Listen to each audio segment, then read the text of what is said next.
Vice President,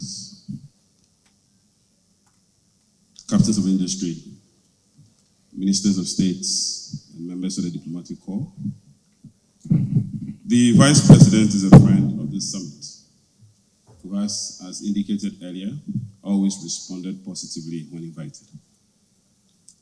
Few people have the commitment and passion and the marching office and authority to speak to the theme of the summit than the Vice President. And it is therefore in light of that that I request respectfully that we all rise to welcome our guest of honor, the special guest of honor, His Excellency the Vice President of the Republic. Ministers of State, members of Parliament, members of the Diplomatic Corps, Deputy Governor of the Bank of Ghana, CEOs and captains of industry, distinguished invited guests, ladies and gentlemen, let me begin by expressing my profound gratitude to the Chief Executives Network Ghana Limited for organizing this 5th CEO Summit in partnership with Deloitte, the GIPC, and the State Interest and Governance Authority, SIGA. I wish to also thank the organizers for extending an invitation to me to deliver the keynote speech on the theme, Digital Transformation, Powering Business and Government Reset for a Post-Pandemic Economic Resilience, a Private Sector Dialogue. Indeed, the organizers could not have chosen a more suitable theme for this summit for this year, 2021.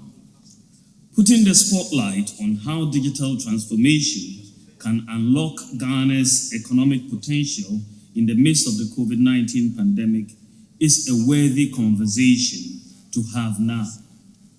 Let me further express my appreciation to the Chief Executives Network Ghana Limited and other sponsors for organizing this annual event for the past 6 years with the objective of continuing to provide a platform to give business leaders and policymakers the opportunity to engage on issues affecting businesses and the economy in the age of digital transformation. Ladies and gentlemen, building a resilient economy has been the focus of Nana Addo Dankwa Akufo-Addo's government since January 2017, when we first came into office. When we came into office, we immediately set ourselves to work. In the area of technology, I invited a number of companies, including fintechs and startups to join me to Silicon Valley. We engaged a number of IT solutions companies, experimenting with innovative ideas, doing research into different areas of applications from agriculture to medicine, in the delivery of financial services, and in machine learning or artificial intelligence. On our return, I invited these companies back to the Jubilee House and charged them to help provide solutions to our development bottlenecks and promised them our fullest support in any area of application, especially in 3 areas: how to improve the business environment, how to address government administrative bottlenecks in service delivery to households and to the business sectors, and how to formalize the economy. In 2020, the COVID-19 pandemic raged the world and severely affected all aspects of our lives. The pandemic undoubtedly affected businesses and economies globally, leading to immeasurable losses in various sectors. Key drivers of economic growth suffered.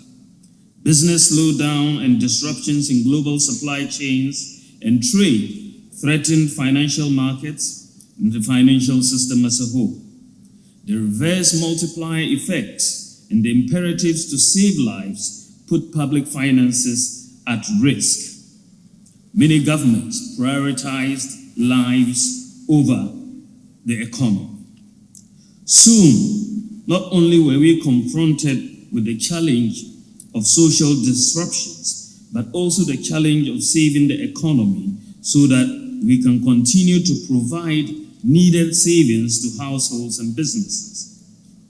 A large number of businesses were forced to shut down totally, and others had to operate significantly reduced capacities.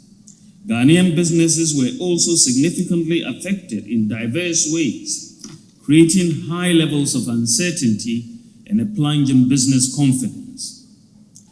Ladies and gentlemen, the world in the year 2021 continues to live in uncertain times and moving in uncertain directions.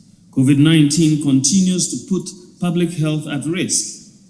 Nimbly, Ghana has made a combination of social and economic interventions and policy choices on many fronts. What Ghana has done and continues to do square well with the way advanced economies are carrying out the fight against the pandemic. And in some cases, we are doing even better. We continue to deploy an array of social economic interventions, temporarily lowering the bar on fiscal prudence, and continue to revise policy choices and interventions as needed. The central bank ably is doing its part, lowering interest rates, easing liquidity, mindful not to ignite inflation more than the economy can handle and more than what people expect. With the expectations that the pandemic will wane soon, the Ghana Cares program laid out a set of policy pathways and instruments to stabilize the economy and stimulate recovery in the shortest possible time. Ladies and gentlemen, what is left is how the private sector would respond to the policy innovations and interventions which government has put together. We will continue with our comprehensive efforts to save lives, safeguard the educational system, minimize interruptions in the educational system, ensure micro, small, medium, and large enterprises continue to thrive and continue to fuel the economy even as the pandemic persists. It is in the middle of all these challenges that we must continue to re-examine our ways and means of doing things, from home to the office, from the farm to the factory, between government and citizens and businesses and vice versa. We must continue to challenge ourselves on how to deliver learning services, our conventional notion of the classroom, and how to deliver and manage our health system. It is absolutely imperative to reset and reignite business and the economy in these times to ensure continuous growth and development of the Ghanaian economy. The pandemic has presented a much-needed opportunity with which we can reset the economy while still building upon the solid foundation laid before 2020. The COVID-19 pandemic has demonstrated ample systematic flaws in the way we do things, including the way we conduct business, thereby requiring us to rethink and reorient ourselves and our businesses. We cannot succeed if we hold on to the old ways of doing things. If we want to survive, we will have to dwell on the lessons learned from the pandemic going forward. Our government continues to take steps to sanitize the regulatory environment for the conduct of business in Ghana. Our efforts at digitization, by working towards a cash-light economy, providing a framework for electronic incorporation and regulation of business entities under the new Companies Act and the e-procurement, to mention a few, are all aimed at making it easier to conduct business in Ghana. I appreciate the fact that we can do more, and this is in this regard, I wish to extend a warm invitation to the business community to engage us on measures they will want the government to put in place to make it easier for them to do business. It is essential to mention that in our bid to reset business and the economy, digitization has an enormous role to play. One of the lessons the pandemic has taught us is that digitization is the future, a future that perhaps started yesterday. Businesses will by necessity have to integrate appropriate digital technologies in their operations and service delivery in order to increase productivity and output. Distinguished ladies and gentlemen, one of the biggest issues that has confronted our economy and many African economies has been the highly informal nature, along with the manual, bureaucratic, and cumbersome processes involved in the delivery of government services. All of that increases the cost of doing business. We had a situation where over 90% of the population had no unique identity. There was no working address system. Over 70% of the eligible population had no bank accounts. Most transactions were cash-based. Less than 10% of the population had tax identification numbers. Clearing goods at the port was a nightmare. Obtaining driver's licenses, passports, or renewing your NHIS card were very problematic. Purchasing electricity units for your meter was a problem. Obtaining birth certificates and manual court processes and so on were inefficient and costly. And so this situation resulted in a difficulty solving crimes, in higher interest rates at banks, delays in obtaining government services, lower government revenue, and so on. While this set of facts has long been recognized, no government has taken a systematic and concerted effort to address it. We just, over the years, lived with the problem rather than try to solve it. At the time, after I left Bank of Ghana in 2009, beginning of 2009, of course, having just lost an election, I left the Bank of Ghana and then went out as a visiting scholar to Oxford University, where I wrote a book on monetary policy and financial sector reform in Africa. That period gave me a lot of time for reflection on what we had done since independence, and the book chronicles monetary policy and economic policy from independence through to 2008, basically. And I looked at the effectiveness of all that we were doing. Particularly, the question that kept, coming back to mind was, what are we doing? How come the interest rates that we want to decline are not declining? For the most part, monetary policy would bring down the monetary policy rate, will bring down the interest rates, but lending rates remain stubbornly high, and one needed to really get to the bottom of this. Why are all these inefficient processes in the bureaucracy and so on taking place? It became obvious as I reached at the conclusion of that book that just getting the macro economy right was not sufficient. Getting inflation down was not sufficient.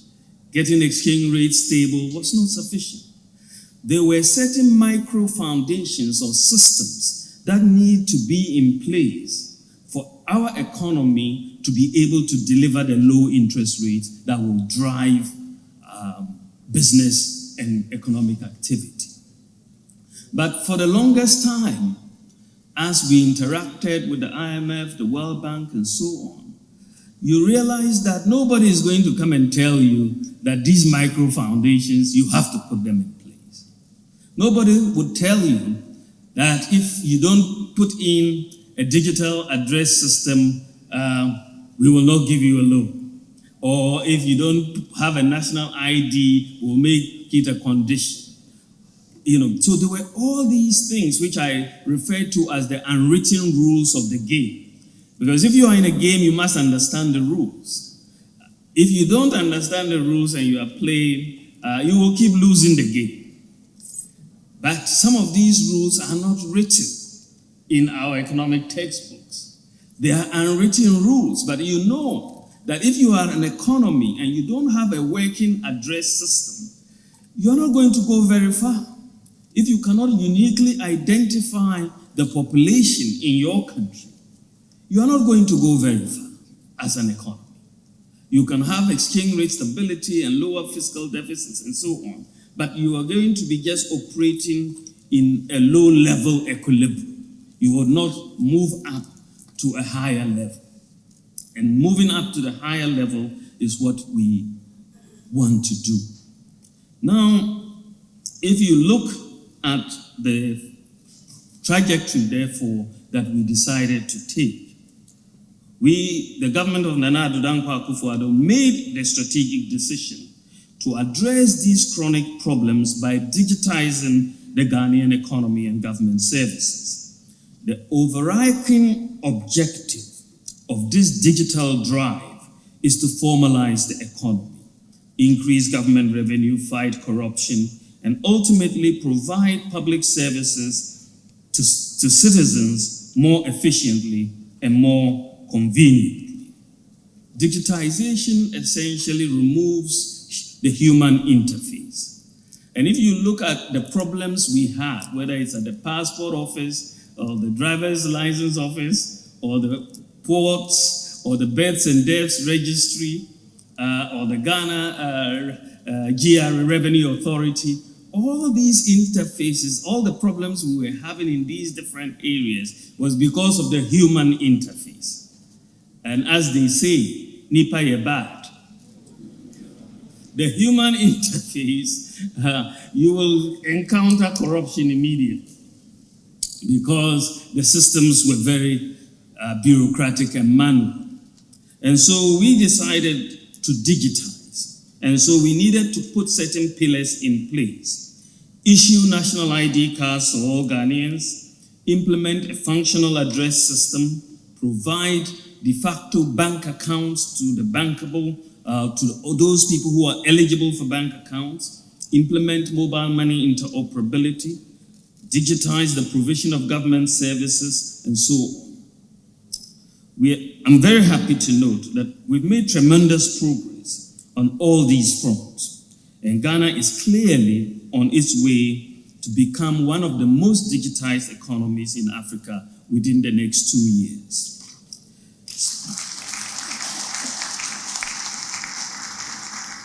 Specifically, we've issued the National Biometric ID card, which no government has been able to do since independence. So far, we have 15.5 million people who have been enrolled, and we expect that this process for the above 15 years demographic, that those above 15 years of age, that process will be completed this year.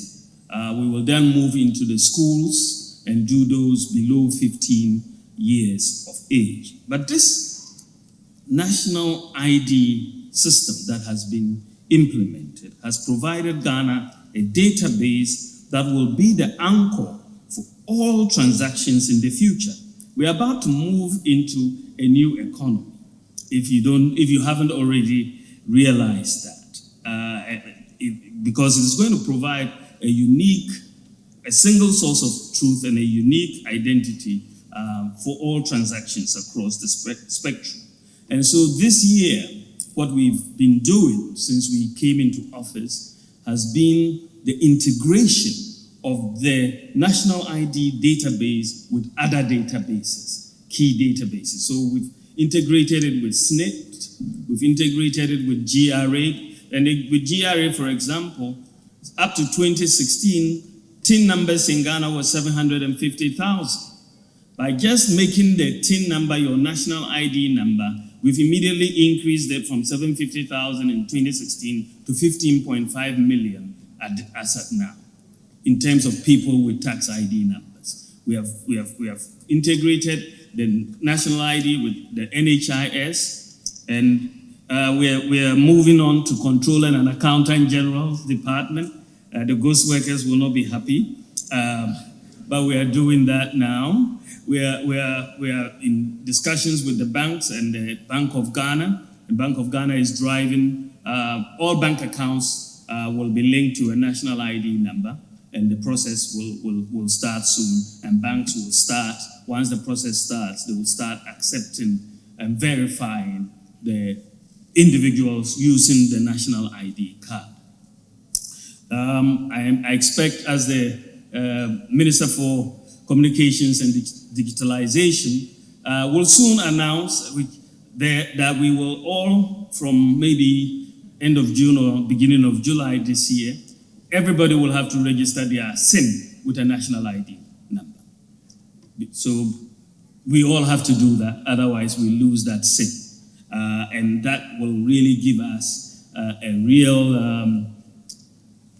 identity for all Momo transactions, for example. And it then takes away fraud that is taking place, whether it's SIMBox or through Momo and so on. We will discard all of that. We will also, we are just also doing the births and deaths registry.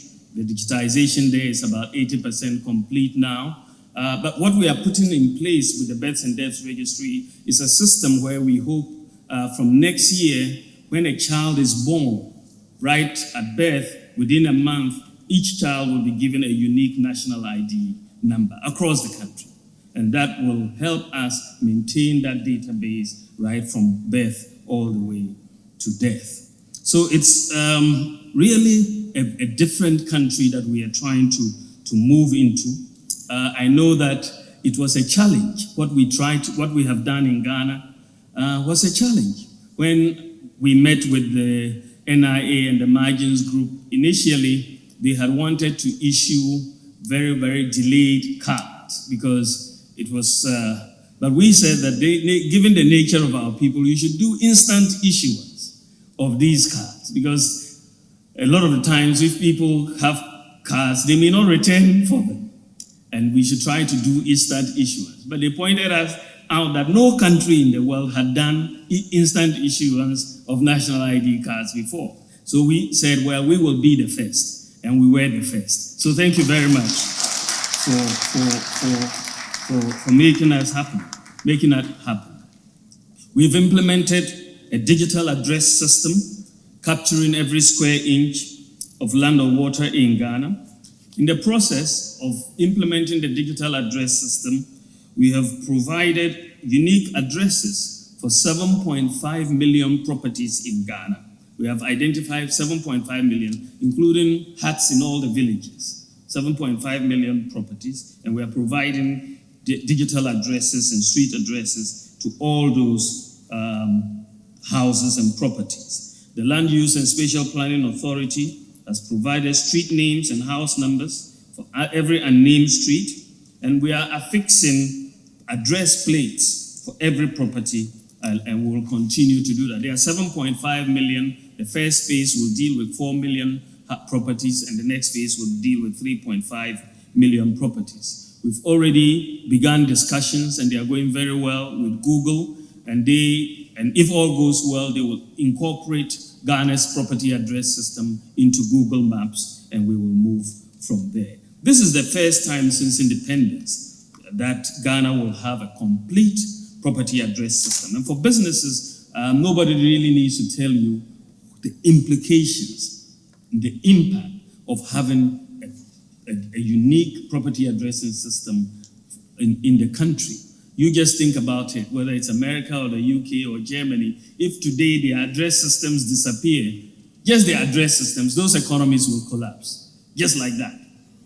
It cannot function without address systems. And so the opportunity cost of not having these address systems for e-commerce and so on is just huge. Delivery of services and so on is huge. And we are really very, very, very happy that Ghana has been able to do this. Of course, there's the groundbreaking mobile money interoperability, which has also been implemented.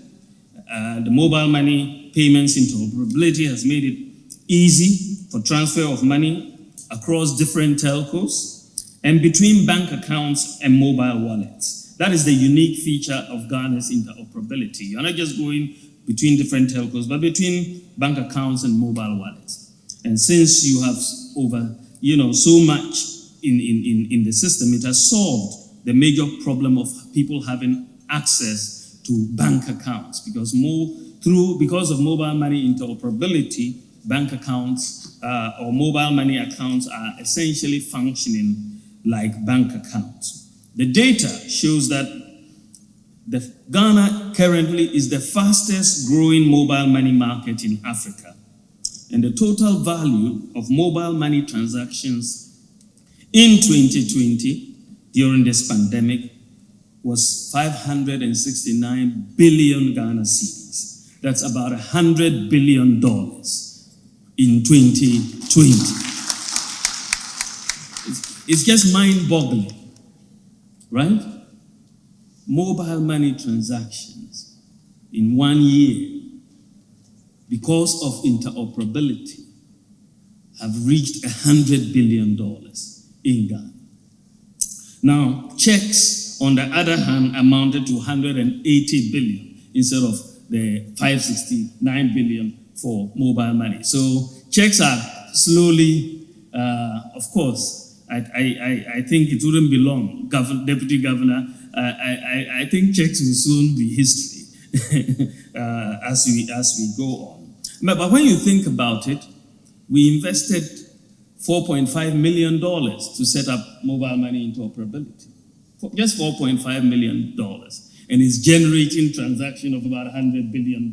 So you see the impact of that and why this soft infrastructure can have far-reaching economic implications. You could have built an interchange, for example, for $50 million, but the impact on the economy would be much, much less when you look at this happening. So we are looking at this. We've also brought in the universal QR code, which is also unique in its own way, to reduce the dominance of cash in the economy. We needed a system which would bring in everybody.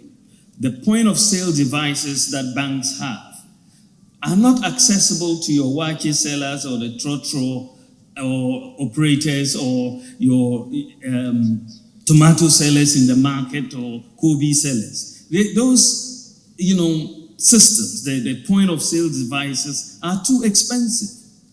But these are where a large volume of transactions are taking place. So if you want to go into a cashless or cash-light economy, you must have a system that allows electronic usage of these systems by every merchant.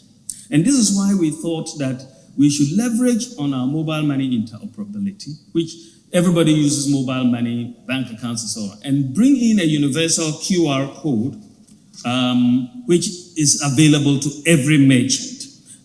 Shoe Shine Boys can have their QR codes, and the QR codes are basically free to have. So everybody can have a QR code. Even beggars can obtain their QR code in case you don't have cash on you. They can, a beggar can give you their QR code, and then you can send them cash. We are catering for everybody. Nobody will be left behind. Even the YAM phones can be very, you can use a USSD code for the YAM phone, so it doesn't have to be a smartphone. But we're about to really roll this out in a big way, and it will really reduce a lot of cash transactions. And for a lot of businesses, keeping cash is a big risk with armed robberies, even traders traveling with cash. But with a QR code, universal QR code, anybody with a mobile money account or a bank account can use it, and the fintechs are doing their own QRs and so on. We are encouraging that, we move in this direction for people to get used to it and for cash to be reduced in our. But then you will have a lot more efficiency in the system. So today, the outcomes from our digitization drive are paying off. These initiatives are aimed at digitizing all sectors of the Ghanaian economy to ensure efficiency and ultimately achieve digital transformation. For businesses, a digital economy translates into a conducive environment for conducting businesses and for increasing profits. This year, we are going to be big in the land registry. This has been one area where we need to really complete the digitization process of the land registry, because land is really a major bottleneck in terms of business development, and so much capital is locked up, you don't know who owns it, transferring it becomes a problem, and so we need transparency, and so we are doing that. Digitization of the hospitals is taking place, the senior high schools, there's a whole gamut. At least 90% of the senior high schools now are supposed to be covered. I hope they are all covered, and I think they are by free Wi-Fi now, and we're going to continue to doing that. To all chief executives and business leaders gathered here today, I encourage you all to diligently enhance your operations with innovative digital technology and to drive business evolution and for survival. Also, notions of sustainability and long-term value maximization must be at the core of the governance and operations of businesses. Businesses need to recognize and appreciate the contribution of social and environmental factors and interactions on their operations and output. To adequately prepare for the unpredictable occurrences such as COVID-19, we should focus on building sustainable businesses and an economy that will remain resilient even in the face of the crisis. The pandemic has taught us that businesses are intimately connected with society, and such intimate connection will require businesses to be responsive to the needs of all stakeholders. The attainment of the Sustainable Development Goals as well as Agenda 2063 is an aspiration we must all continue to collaborate and work towards in our quest to reset the economy and businesses during the COVID-19 pandemic. We must remain committed to achieving these goals. I will take this opportunity to charge all decision makers of businesses gathered here today to take advantage of this summit to forge key partnerships that will constitute a formidable force in our bid to reset businesses and the economy. The fight is against a common enemy and not against each other. The exchange of ideas and resources is cardinal if we are to emerge victorious from the negative conditions created by the pandemic. Addressing the socio-economic impact of the pandemic also required that we vaccinate as many people as possible against the virus in order to revitalize safe economic activity that will grow our economy. We vaccinated close to 1 million people, and we will do more subject to obtaining more vaccines. Our vaccination quest is a glaring testament of government's commitment to getting the economy back on track, and government will strive to ensure that a majority of Ghanaians are vaccinated in order to achieve herd immunity. We've now, however, decided to digitize the vaccination card, which you receive when you get vaccinated, so that the card is now being embossed with a QR code, so that wherever you go in the world, when they digitally check your vaccination, they will see that indeed you have had one vaccination or two vaccinations, and therefore it cannot be altered. And this is the advantage of it, so that we become part of the global citizenry. And I think that will be good for Ghana. I wish you all the very best in your deliberations, and we look forward to the outcome of your deliberations. And I thank you for your attention. God bless us and God bless our homeland, Ghana.